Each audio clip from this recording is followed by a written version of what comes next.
Magandang araw po mga kaputput. Dito po tayo ngayon sa Beautech sa may Lumampaw, Cuenca, Batangas, kung saan makikita po natin nababalitang landslide po.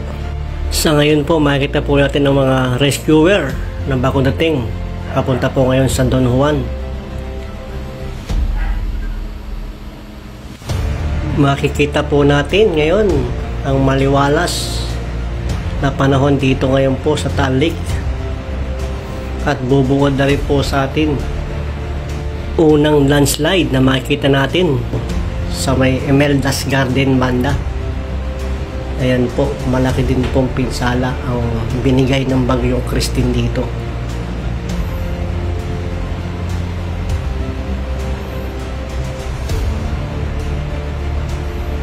Makikita niyo po halos maabot na po yung garden nila.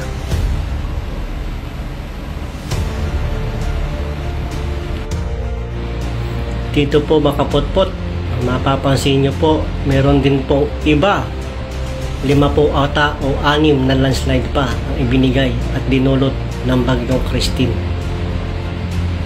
Madami po sila.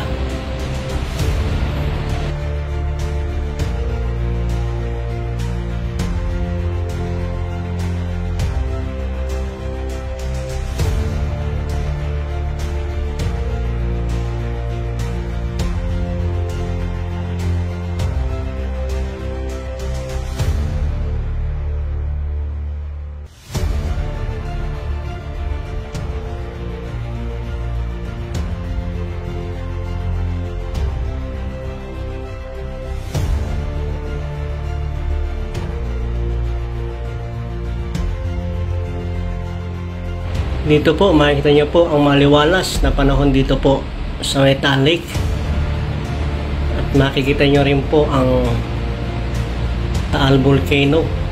Tahimik po siya ngayon. Dumako naman po tayo dito sa may parting Don Juan. Ayan po, unang mapapansin nyo po dito mga kapotpot, asaring malaking guho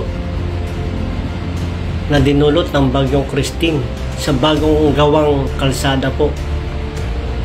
Kitang-kita nyo po siya.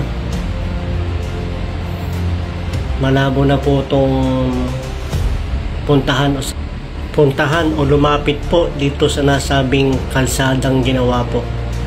Delikado na po ito. Halos ilalim po niyang gumuho. Hanggang baba po yan mga kapotpot. Dumako naman po tayo mga kapotpot dito po sa barangay Don Juan o Lumampaw. Makikita nyo po mga kapotpot ang guhit na yan na gumuho pababa. Pababa po yan hanggang sa kabahayan na mga nakatira po sa barangay Don Juan. Nabalitaan po natin na may nasawi po dyan sa nasabing pagguho. Ingat po tayo mga kapotpot, barangay Don Juan. Sana po may ligtas na po o ma-rescue na po kung sino po na kailangan ng tulong. God bless. Bangon Batangas, bangon Don Juan.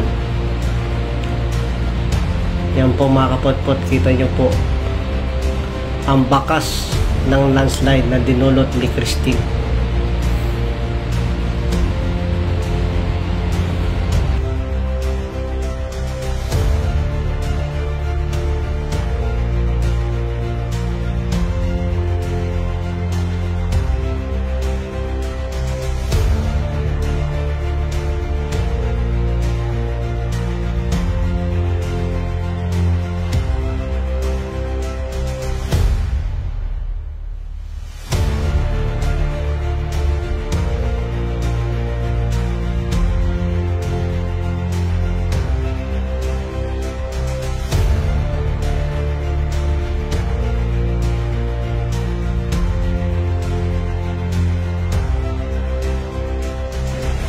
Ingat po tayo mga kaputput.